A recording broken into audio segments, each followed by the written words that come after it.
As you can see, it's full of the stuff from the house because we're moving out of the house. And the picture is here. It was done 16 years ago, and I photographed lots of broccoli, and then I cut them out, and I painted the background first, and then I layered it with really old-fashioned newspaper from 100 years ago. So this newspaper behind is like a backdrop. Then I painted in the big silver moon, and with all my cuttings that I've amassed over quite a few years, I started to collage this one here. I very rarely work on one picture, but I worked on this one, the first one I worked on all by itself, and it became the Broccoli Jungle. And it's a little bit, I've been influenced by Monty Python, Salvador Dali, and Hieronymus Bosch.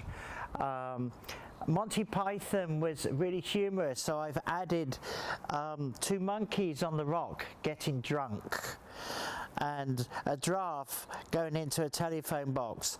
And if you look more, you'll see more little things poking out, like the dinosaur. This is full of broccolis, and broccoli is a very good vegetable to eat as well. But it also looks like a tree, which is why I've used it in several places in what I've called the Broccoli Jungle. It's one of my fastest selling prints now, the Broccoli Jungle.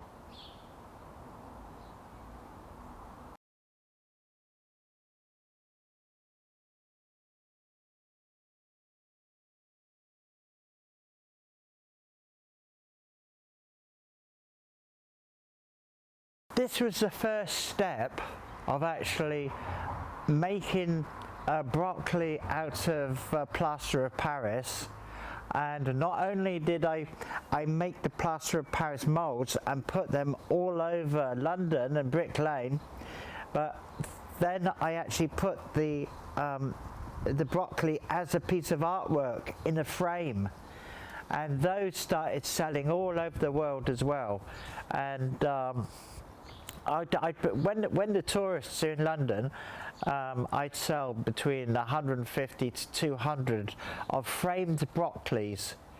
And every week I put more broccolis out because people used to come along and take the broccolis off the wall and send me messages saying, "We've got one of your broccolis," all excitedly. So I always go around London and Brick Lane. I've changed the name from Brick Lane to Broccoli Lane because when I opened my second gallery in Brick Lane, I called it Broccoli Lane Gallery. And because at the other end of Brick Lane there's a gallery called Brick Lane, I thought, well, this end we'll call it Broccoli Lane Gallery.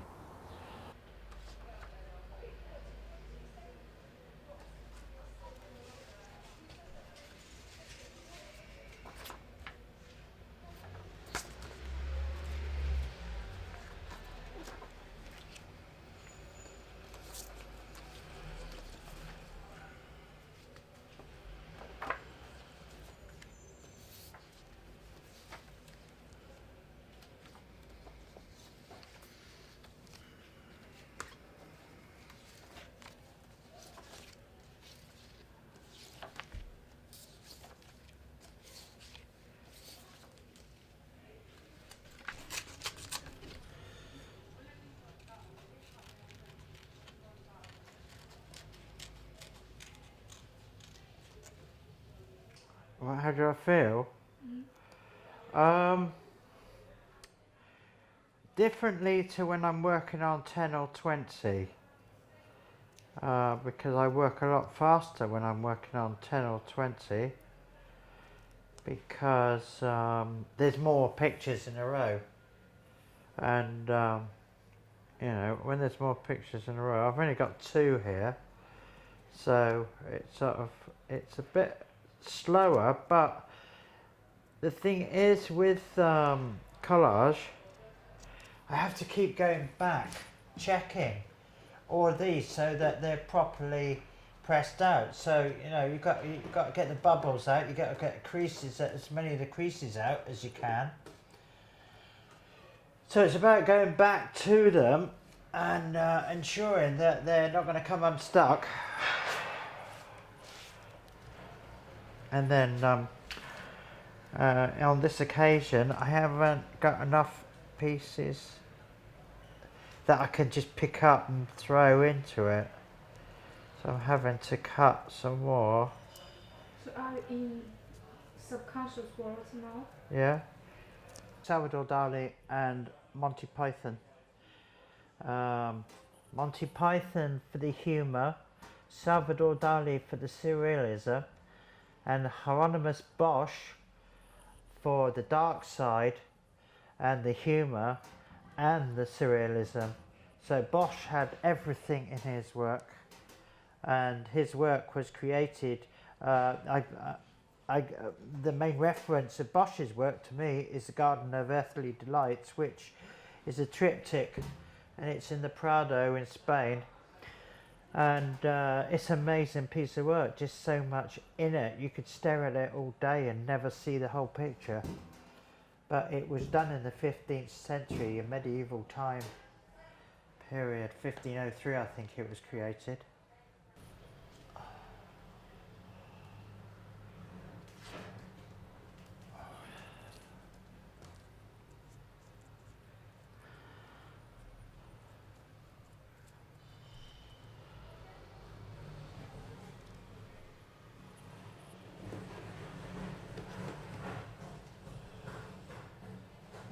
My childhood was very bad. At one time, I tried to take my own life. I'm telling you this story, a story of anguish and horror and loss, and I had nothing in my life worth living for. It started with my parents leaving me at the age of 4. So I had no parents to tell me what anything meant, what love was, what holding was. I never had that taught to me by my parents, and I think that was a very important thing for parents to do, to be able to be loved by your mother and father. Is so important because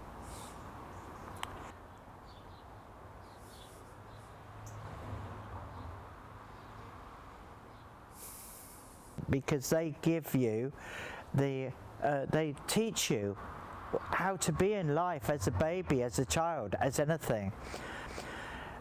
Because I didn't have that, my life became very disturbed and unhappy.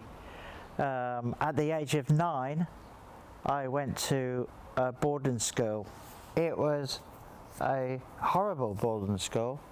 I was sexually abused by the masters, and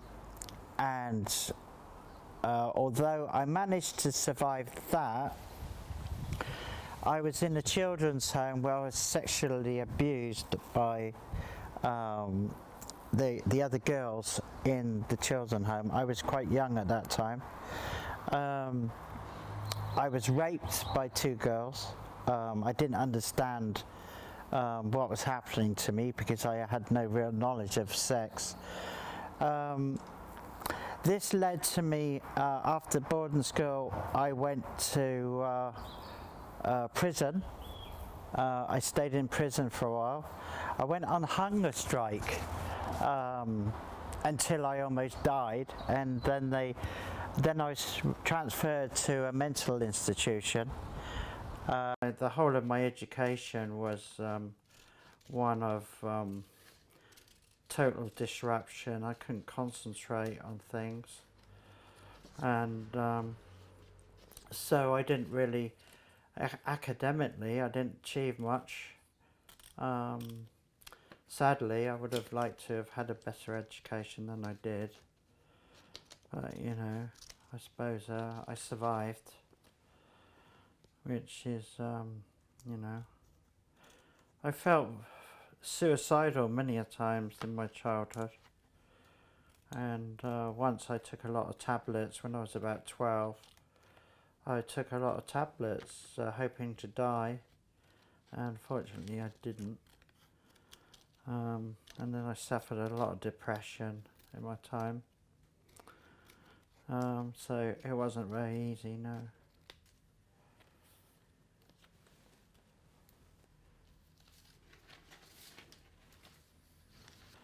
Which is, you know, I felt suicidal many a times in my childhood. And once I took a lot of tablets when I was about 12. I took a lot of tablets hoping to die. Unfortunately, I didn't. And then I suffered a lot of depression in my time. So it wasn't very easy, no.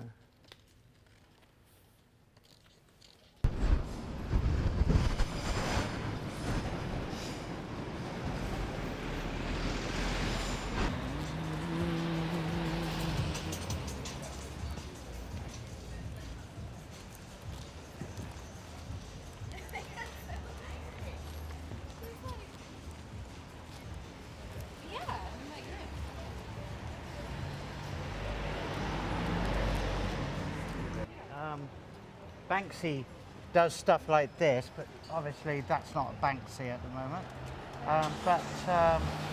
There are huge amounts of artwork around that I enjoy looking at, yeah.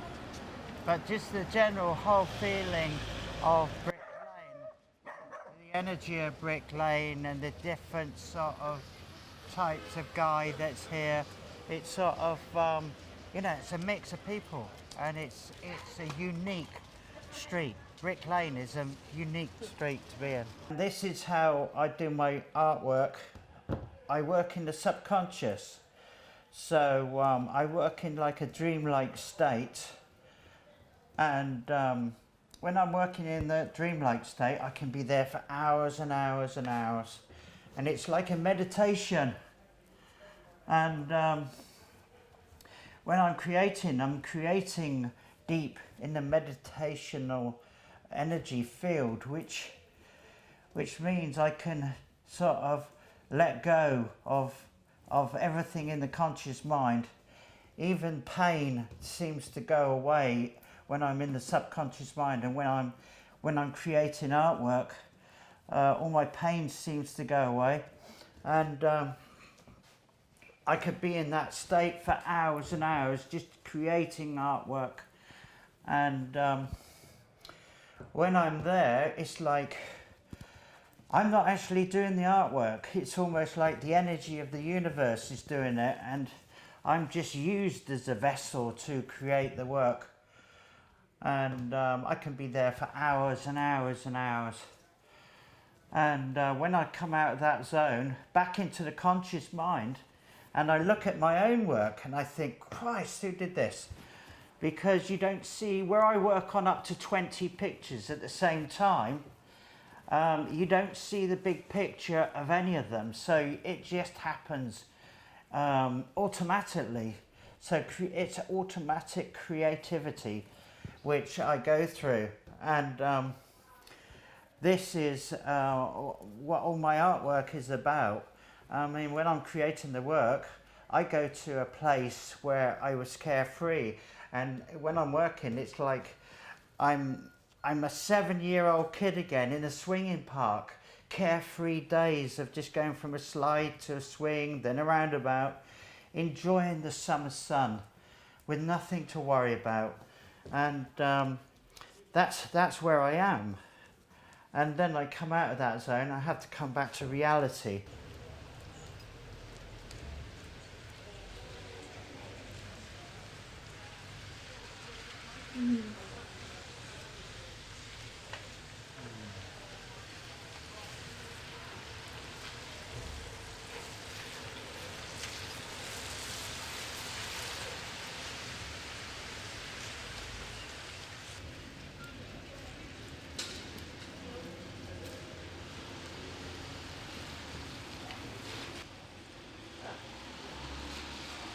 at the age of 18, I was confined in a mental institution.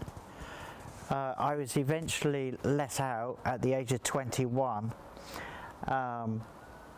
And the horrors of the mental institution was quite evil. There's a lot of nasty things that happened.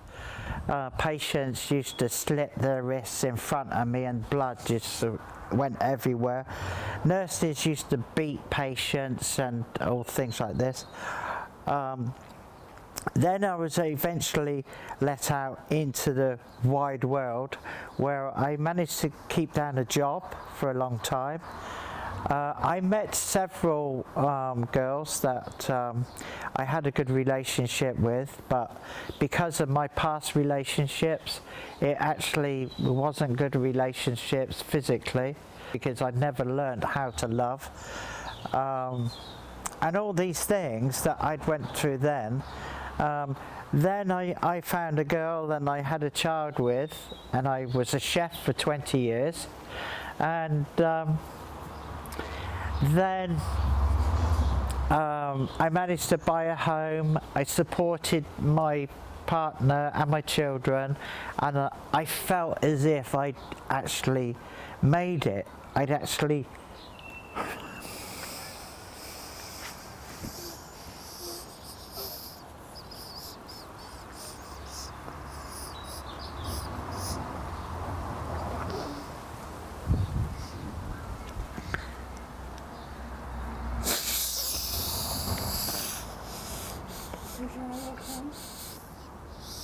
So sorry.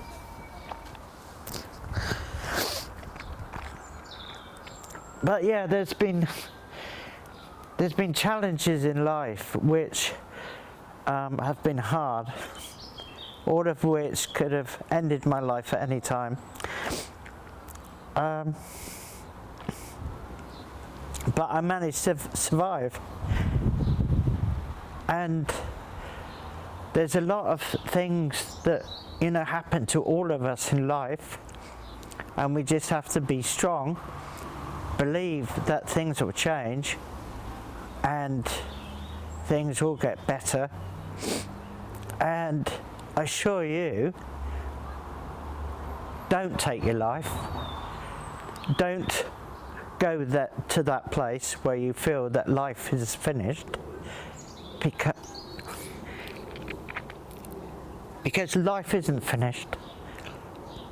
And you do, through what you've learnt, through the depth of the darkest moments of your life, you do eventually come through, and success becomes a big thing, and anyone can find success. After coming through the darkness, you will find success. And believe in yourself, love yourself, trust that one day things will be great. And things are great. And so I'm glad I didn't take my own life, because I've learnt so much more, I've gained so much more. All of these things I would never have enjoyed if I've taken my own life. So I'm glad that I'm here today, enjoying all the things that I'm enjoying today. I'm sharing artwork, I'm sharing experiences with everyone. And all I can say to everyone out there, whenever you feel down, there is light at the end of the tunnel, and you will feel better and better as life goes on.